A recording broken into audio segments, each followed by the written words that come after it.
Welcome to the Rim Break Rodeo. We hope this video helps. You'll start by verifying your iPad is the 10th generation and running the latest iPad OS. This ensures Touch ID works correctly. Once confirmed, clean the home or top button area and dry your finger so the sensor reads consistently.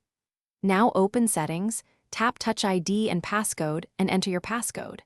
Follow the on-screen prompts to place and lift your finger gently. This trains multiple parts of the pad. Make sure you register an alternate finger for backups before moving on.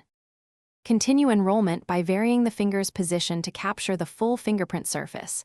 Place the tip, then the sides as the prompts ask. You'll lift and reposition repeatedly.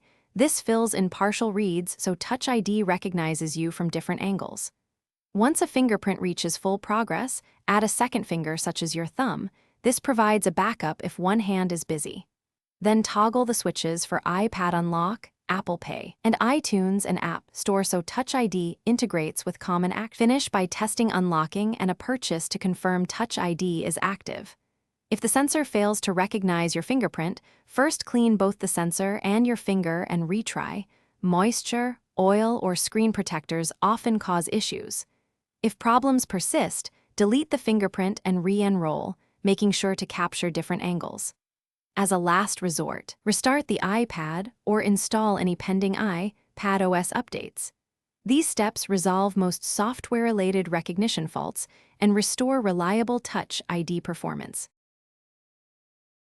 Thanks for watching. Consider subscribing if we helped you.